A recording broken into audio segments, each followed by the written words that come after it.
Okay, so here we are, and there's look at that squash on the ground. It got carried away too. It's a little crazy. And here's the trellis, and it is just growing all over the place. I couldn't keep it on the trellis because the trellis was full, and so I did pick my first watermelon yesterday, and as you can see, there are watermelons growing all over the place here. They're getting big. These are icebox watermelons, so they're not going to get very big anyways. But I also noticed that this the vine on a couple of these little vines are starting to get diseased. I'm not really sure why, but I just cut them off because they're not producing anything anyways. So yeah, I think that's probably a good idea to cut them off. I'm just guessing. And then let's move down here. We've got the New Mexico peppers. No, these are the mammoth jalapenos, and my daughter just picked a bunch of them. She didn't realize they were mammoth, and so she picked them at this size, which they were still plenty big enough. I mean, they're just amazing. So we've got a ton of them on this bush. That one is a poblano, and it's just now starting to produce. It got, for some reason, maybe I didn't top this one, but it got super tall. Look how tall that one is. And it's producing very little. So I should have topped it. If I didn't, I might have missed that one. So anyways, there you go with that. Let's see, here is the peppers are doing amazing. These are the Tabascos, and they'll turn red before I need to harvest them, but they are really, really spicy already. I tasted one and yummy, but hot, hot, hot. And my boys, well, especially Victor, he tells me that if a pepper is hot, it means somebody was ticked off when they planted it. And if it's hot when they cook it, it means they were mad at the family or something when they cooked it. So I thought that was pretty funny. Anyways, there's New Mexico's. This is really cool. Finally, my asparagus beans have actually started making beans. I don't know what I'm gonna do with them, but aren't they cool? Look at this bean. Oh my goodness. I don't know how they taste. I've never had a variety like this before, or long bean, but I'm excited. You could almost jump rope with it. And here's another one. This one's not nearly as tall or long. I don't know what you call that. And yeah, they're just giant string beans, I guess, and it's growing up quite high, but it's still not doing what I would expect it to do. And I think it's because of this. Here's the problem right here. This mammoth gourd. I will think twice about doing the gourd in the middle of the trellis the next time, because it took up so much space. Look, here's the little bees going crazy. It took so much space up that I really shouldn't have done that. I really should have done them on the ends down here, maybe the entrance. And I don't think I could plant more than, I think there are 3 different varieties of gourd now. I thought there were 2, but I think I must have planted 3, because I have this kind here, which are the little round variegated, I don't know if you call that variegated, but half green and half yellow. And then we've got these that look more like a pumpkin, and they are they turn orange, like this one down here. This one's orange. They're gonna be really cute on the table for fall. I'm excited about that. And then this one just popped up. I'm really not sure. Yeah. So there's 3 different varieties. It was a mixed pack, and I was kind of hoping I would get the little crook neck ones, because they're so cute to lay around, you know, and to decorate with. But I'm not complaining, because I didn't plant specifics. I just was like, surprise me, and I'm surprised. So anyways, there's another orange. They're really gorgeous. Okay, here's another Tabasco. The Tabascos they look fake. I mean, they look like something that should be in California or Florida. And here we are in Colorado. Now I can't remember what zone we're in, but we're in Western Colorado, and Western Colorado has a zone that is, they call it the banana belt because we get just a dusting of snow. It's a beautiful area.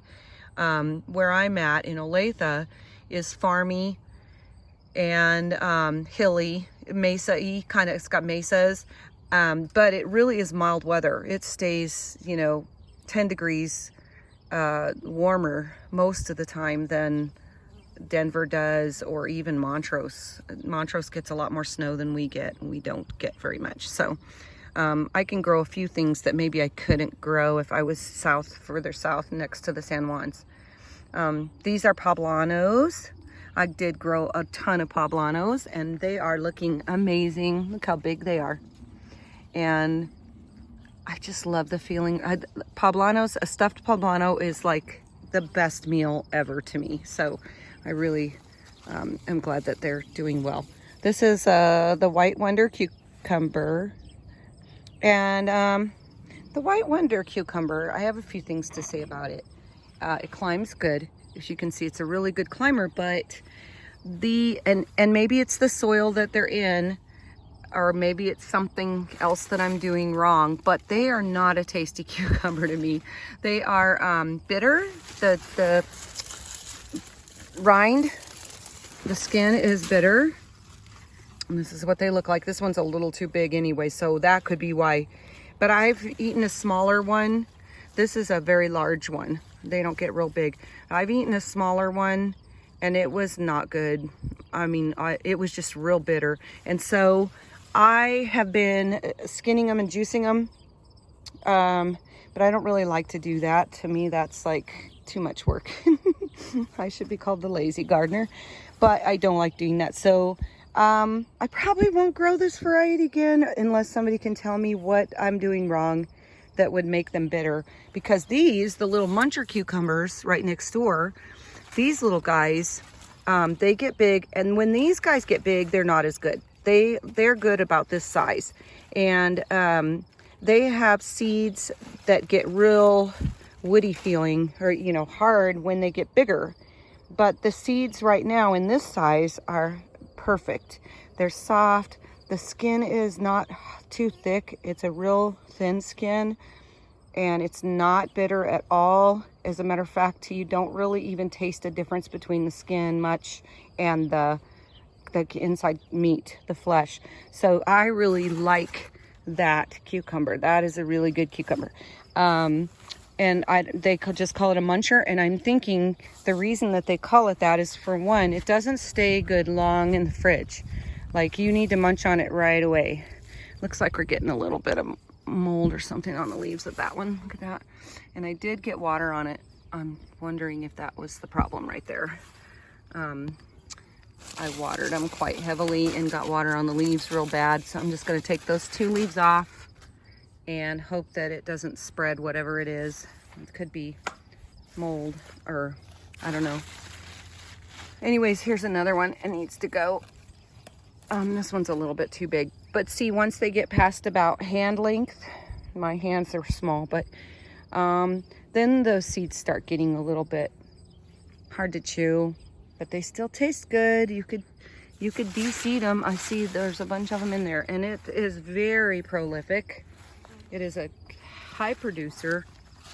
So if you were gonna make pickles, that one's probably okay. If you're gonna make pickles out of them, you probably need to pick them at this size right here. I'm gonna pull one out here.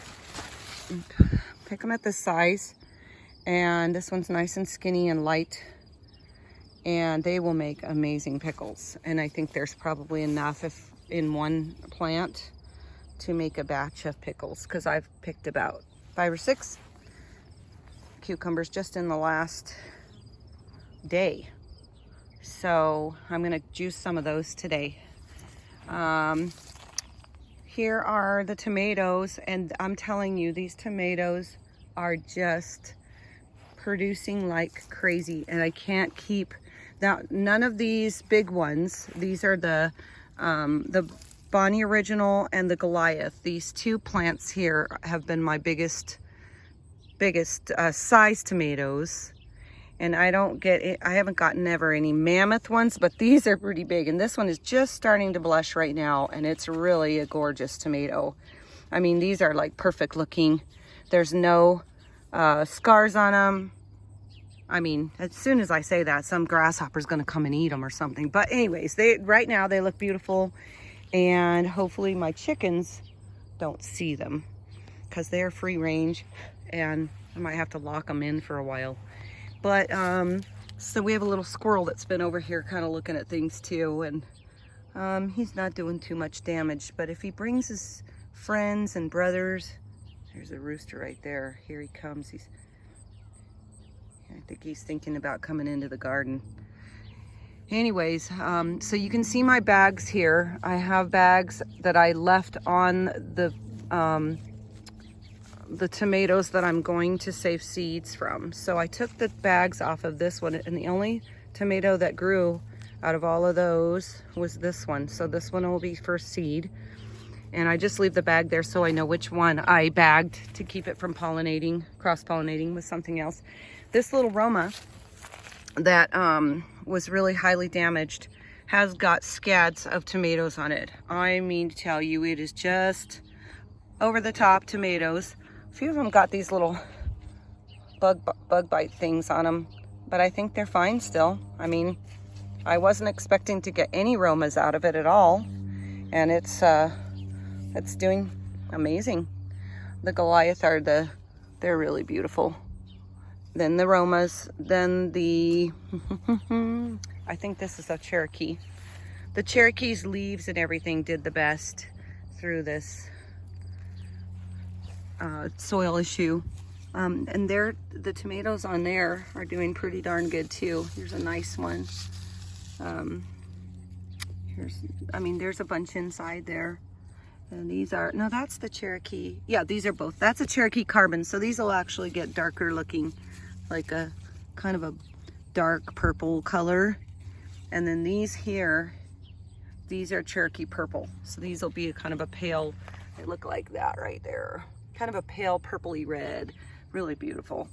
And so I don't have a lot of tomatoes on this bush. Well, I got more over here, so I guess they do. This one is the seed one. I've got a little ribbon on here showing that that one is a seed. Now, I bagged all of these too, and this was the only tomato that it produced out of all of the ones that were in the bag. But I only need one tomato. I might do a seed swap. If anybody's interested in Western Colorado and you're watching this, or even, you know, any of my friends that I can mail to, if you guys are interested in doing seed swaps, or if you just want seeds of something that I have in here, just let me know and I will save seeds from it and I'll send them off to you in an envelope, you know, an envelope. And here's another crazy Roma, but it doesn't look good at all, but yet here it's trying to make life. It's trying to reproduce. And it's doing a darn good job of it for as sick as it is. I needed to pick this tomato right here. This one is a early girl. An early girl definitely stood by its name. It was the first to start blushing. Here's another one that's blushing. I haven't eaten anything. This will be the first big tomato that I've eaten off of any of these bushes. So you're seeing it here. And here's a couple of them in here. This one is like overcrowded. I didn't do a very good job at pruning, obviously. And I didn't really know what to expect of these. And the leaves on this one are doing really well, considering the soil issues too. So the early girl, I think, has been a pretty good producer, or will be a pretty good producer by the time this is all said and done. It's got a ton of, now these don't get real big, I don't think. They're early girl, yeah, but they are early and kind of a smallish tomato. They usually get a little bigger than this, but they're not very big this year. So it might just be that this one ripened early. I see somebody's been down in here eating tomatoes. I'll bet you that's Mr. Rooster. Yeah, look at this right here. Oh, my finger's over it. Here. And right here. Now these are ones that I picked because they had blossom end rot, and I just threw them on the ground so he saw them. I'm gonna throw them over there so they don't come over here. Just real quick. Pause. Here, chickies. Here's some tomatoes. Oh boy. My girls are babies, and the rooster is one that was supposed to be processed. I've already said this on another video. He was supposed to get processed, and my daughter loved him, and so there he is. So he got pardoned. He's the scapegoat. Okay, so back to the tomatoes. Let's see. They're just getting huge. I mean, they look amazing. Here is the bag for this variety. This is the lemon boy, or lemon yellow something or other. I lost the tag on this one, so I'm gonna have to try and look it up and see if I can find what this one was called, or maybe you guys can just put it in the comments if you know. It's a yellow tomato, and it's starting to all of a sudden branch out way beyond its original trunk. I'm getting all these little crazy vines that are coming out here, and they're, you know, producing. I don't know if they'll have enough time to produce tomatoes, but I let them go because of all the damage that was on the original trunks. So anyways, okay, so that's that side of the trellis. We're gonna come over here. This is where we've got the what are these called? These are the musk melons, Eden's Gem. And it's got, you know, as it climbed, it didn't keep many, I think because it was working on keeping these ones here, growing these down here.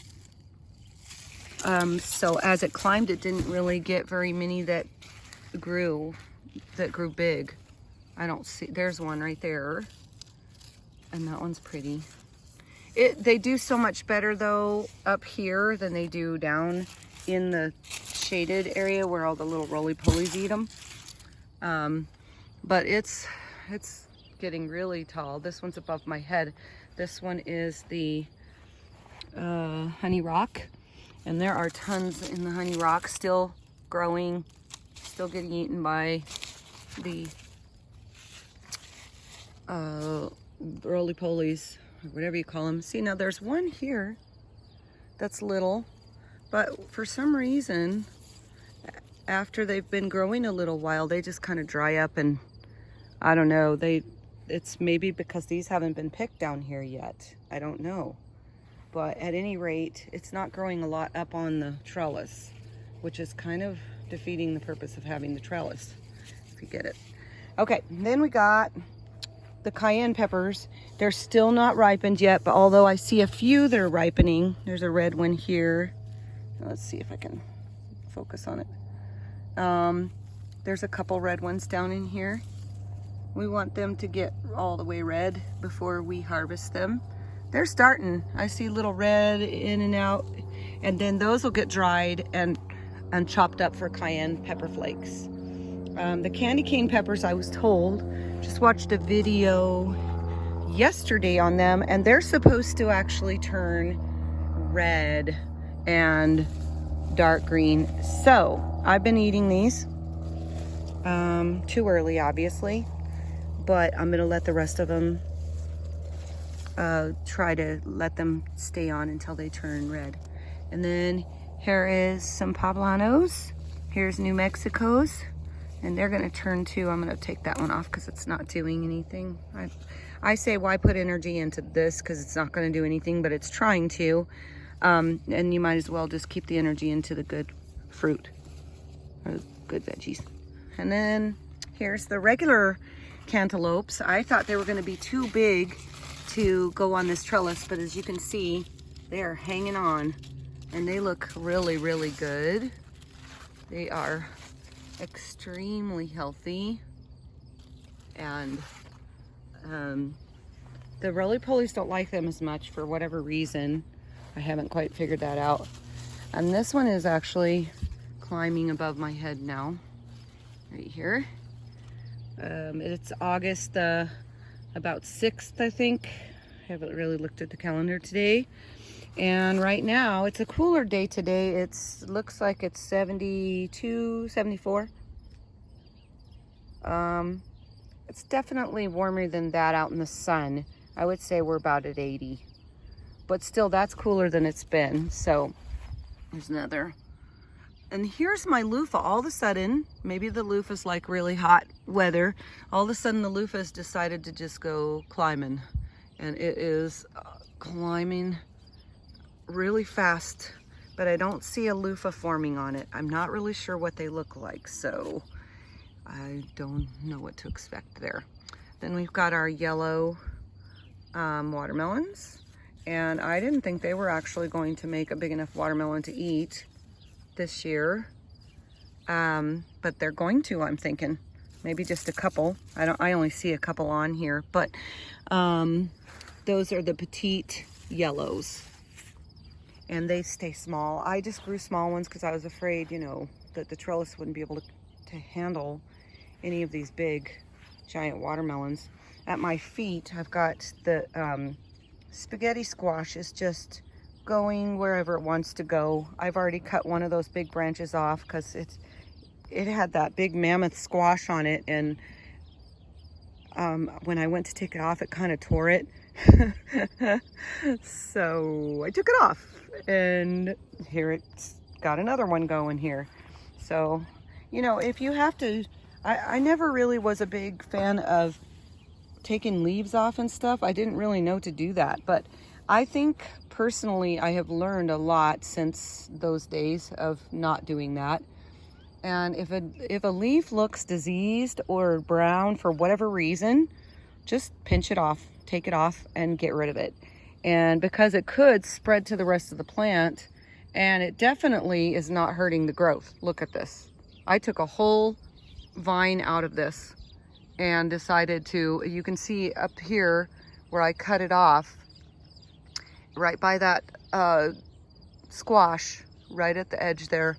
And it's just growing. Then this next one here just started taking off, like, okay, you're gonna cut me off here, I'm gonna go, life finds a way. So, okay, so let's get back down here as I step on my spaghetti squash. And these are the anchos. And the anchos are quite a bit bigger than the poblanos, although I started the anchos earlier. And the anchos are gonna go for chili powder. I love ancho chili powder, so we'll wait till we'll let them dry and turn red, and we'll make chili powder out of them. They will be delicious. And then we'll keep one of the seeds out of one of them so that we have seeds for anchos next time. And I won't have to buy those. Like I was saying in one of my first videos, I spent a ton of money on seeds, and I couldn't order them online because of the whole, you know, virus thing going on. And so I had to buy them from stores, and you can't buy them in bulk, and they're really expensive, and you can't get the varieties that you want at the store. And they're just the basic that everybody grows. So I was kind of sad about that. But for this first year of the above ground trellis garden, it was probably okay, because I need to know what I needed to grow varieties that I would know what to expect from them. And so if I was growing something that I really didn't know anything about, I wouldn't know if it was doing good in this garden or poorly. So this has helped. I think it was probably a blessing in disguise. And then, okay, so here's all the, look at all these. And I'm not picking them except the ones that we're going to just eat right away, because I'm going to let them turn colors. I like them when they're different colors. And then another poblano here. Or wait, that one is a, yeah, poblano. This one is a poblano. I think I have jalapeno. This is a jalapeno. Now this is what the jalapeno looks like. The skin on a jalapeno is much lighter color than it is on a hot jalapeno. Here's a couple. They are getting way too big. Wait a minute, is that a jalapeno? That looks like a, yep, it is. So see, it kind of looks like an Anaheim or a, they just don't look the same as jalapeno. So just in case you're wondering, I don't know if they taste like a jalapeno, but cool. I haven't eaten one yet, I don't think. If I have, it was non-eventful. Just a regular pepper. I love peppers of all kinds. Okay, so here's the Hubbard squash. I have had an influx. I think all of the squash bug eggs have been hatching, and they are just starting to eat this bush. So here's the Hubbard squash has crossed over into the area of the spaghetti squash. And Hubbards obviously are very, very healthy. Look at these two, aren't they cute? 2 peas in a pod. And they are heavy, but they're holding on to this vine. I mean, people say that you can't plant heavy stuff on the trellis, but not so. Let me show you the mammoth Hubbard squash. I don't even know how to give you a reference about how big this is. It's as big as a pumpkin, a big pumpkin. I mean, this thing is huge. And there it is next to a fairly medium-sized spaghetti squash. But, I mean, look at, there's my hand on it. That's just crazy. I don't know what to do with it. It looks like a rumple pumpkin. Anyways, it's gonna be delicious. But look at that mammoth stem on there. It can hold on to the trellis. I mean, it has no problem whatsoever getting a grip on there. It's like not moving. And then there's the spaghetti squash there. Here's some of the damaged leaves that I was cutting out. I need to get back in there. But this whole section right here, there was a piece growing down in here, and it was completely bug infested with the baby, not aphids, but the baby squash bugs. And I've never seen baby squash bugs. They kind of remind me of aphids. There's a another zucchini. Zucchini's on its 3rd round, I think. It's growing like crazy. My daughter picked a few yesterday, and I'm gonna put some up in the freezer again today, and that'll be part of my day today. I don't have a lot going on right now. I'm not working, so that's been kind of nice actually. And it's not because of the virus, the COVID thing, China virus. It's because oh, there's one that needs to be picked back there. It's because when my parents died, I stopped taking jobs, and I just I had so much going on at the time. Sorry about my finger. That I just really couldn't take on any more painting. It just was too much. Now I have gone and done a couple of indoor painting jobs for a fella in town that I just really like working for him, because all of his apartments are empty, completely empty, and they usually don't have any carpet or any flooring that I have to worry about. I mean, I'm just being cheesy. I just don't want to do it all right now. And so, yeah. If you're not familiar with my story about my parents, my dad has always, for the last, I don't know, many years, he's dealt with physical illnesses that were a result of diabetes and heart disease. And, you know, he had a kidney transplant. He had one of his legs amputated. And so we were, my mom was it was starting to get harder and harder to take care of him, because he was in his 80s and she's in her 80s. So she was in her 80s. And so I went to help take care with my family, because they were all taking turns and they were doing a big brunt of the work. And so I wanted to be there to help too, and be with my mom while she's helping my dad, and do some other things for her that she couldn't do. And then she was diagnosed with cancer herself. And she was told she had only a couple months to live.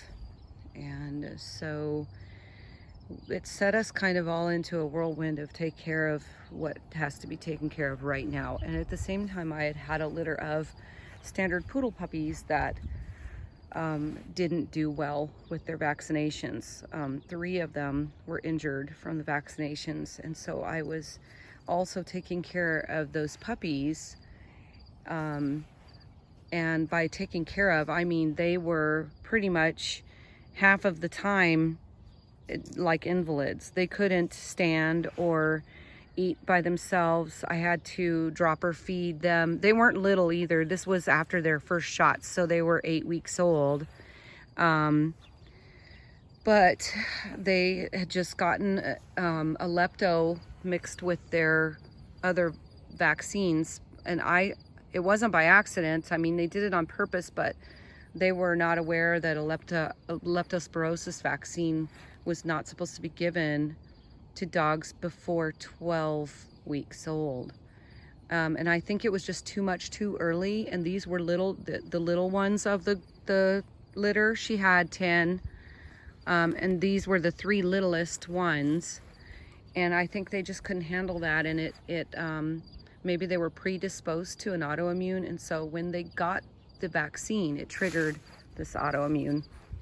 If you want to know more about that, let me know. I will tell the whole story. It's pretty grueling, and but if you're trying to raise puppies or something, that information, you can even private message me on Facebook. I have High Mesa Standards. And you can message me, and I would be happy to give you any information that you want to know on what kind of vaccines they got, what kind of terrible things happened to them. And 2 of them have passed away, and 1 is very sickly, and I don't know how long he'll live. If he's still even alive, I haven't talked to the owner. We gave him to a woman who had him after he got his first shots. He went home with her, and then within a day she was calling me saying there's something really wrong, and he was the first one to come down with the issues.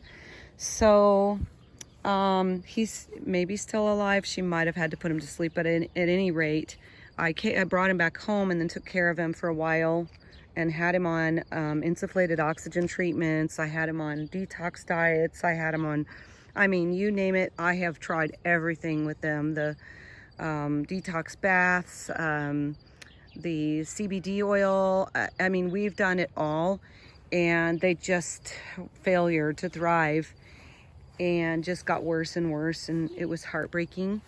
But the really and then, okay, so back to my parents. Since then, my dad passed away and my mom passed away within 10 days of each other. And so that was kind of a really difficult time. And thankfully, I had my whole family. We're really close. There's 5 of us, siblings, plus all of our spouses and our children.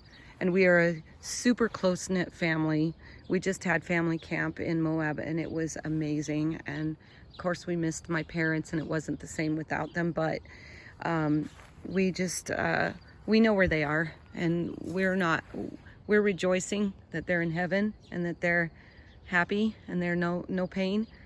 And we just had a wonderful time. And so anyway, so all of that to say that I stopped working because it was just too much, I couldn't do it all. And when I got home, I just didn't feel like working, and it wasn't like I was in super sorrow mourning or anything like that. I guess you start thinking about what you're doing with your time, and is this what you really wanted to do? And yeah, so I put money that I had gotten into the gardening, because I love to garden and it's therapy for me. And I put a lot of money into the plants and into the trellises, and I feel like that's something that can pay us back.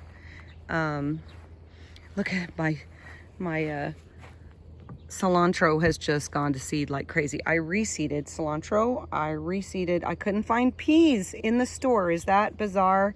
Can't find peas. So I decided to do beans. They have a 50-day from ground to table. So I went ahead and planted beans there. Hopefully they'll go up the trellis. And my other beans that wouldn't do a darn thing earlier have now decided they're going to start going up the trellis. So this trellis will probably be full in the fall, I'm hoping. And it's getting beans on it.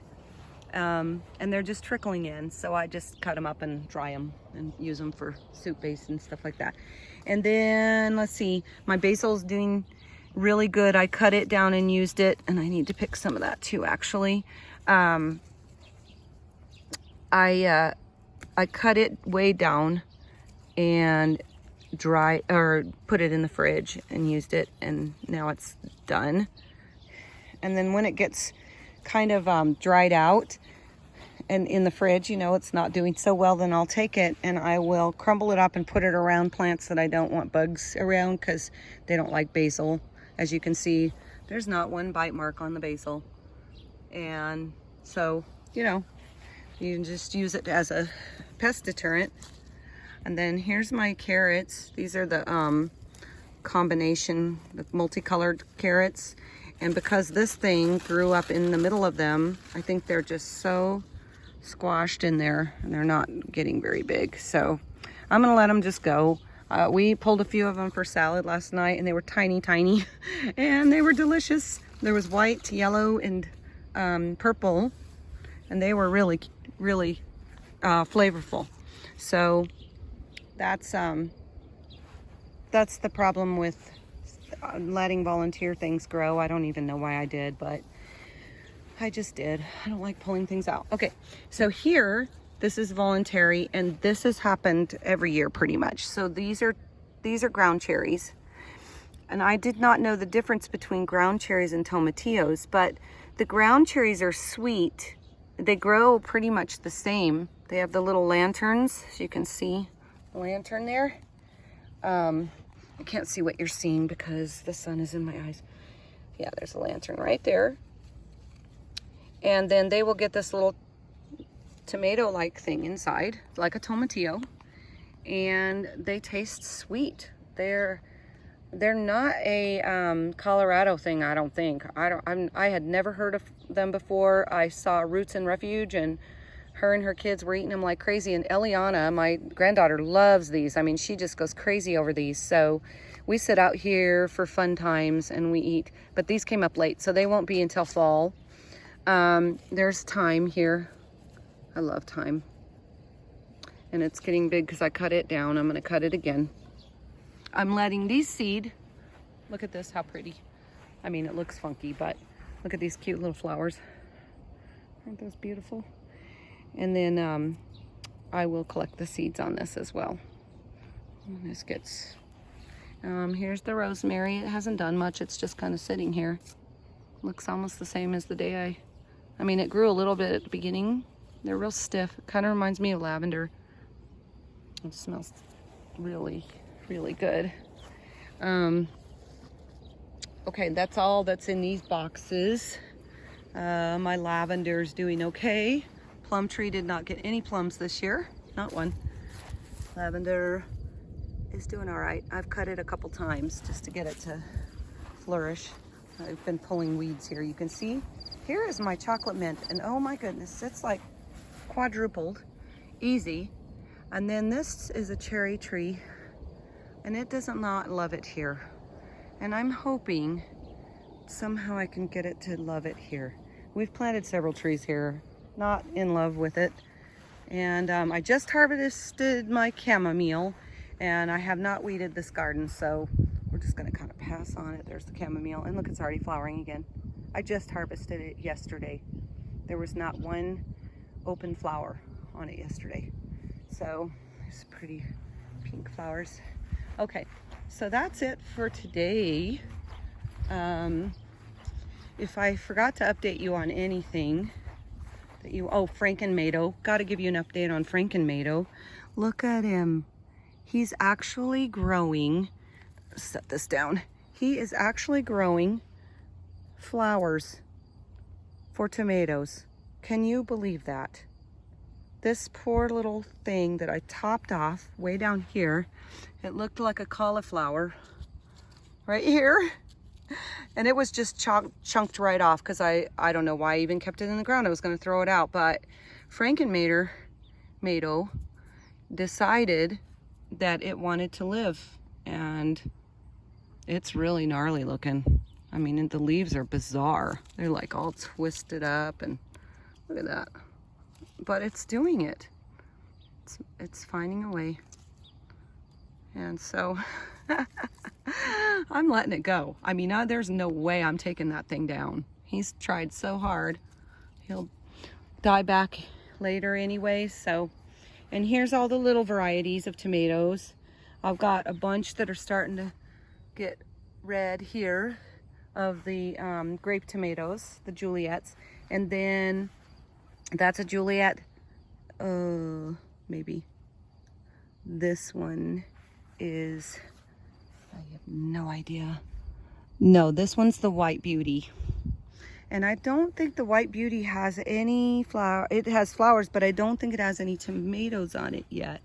If it does, oh, there are some way back in there. Can you see them? Oh, those are kind of cool. There's just a couple. They're not doing very good. Then this one is another Juliet, and it's got them everywhere. I don't know how many use that many tomatoes. I'll juice them or something. Salsa.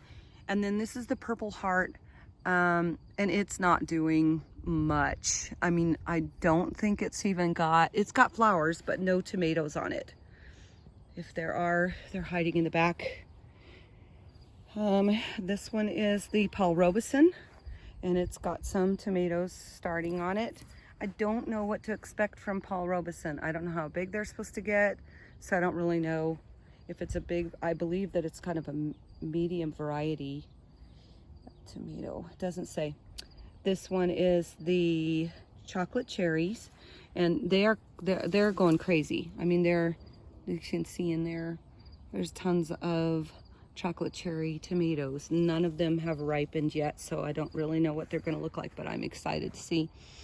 And then here, this one's really cool. This is the black and brown boar, and it is a really variegated looking tomato. Look at that.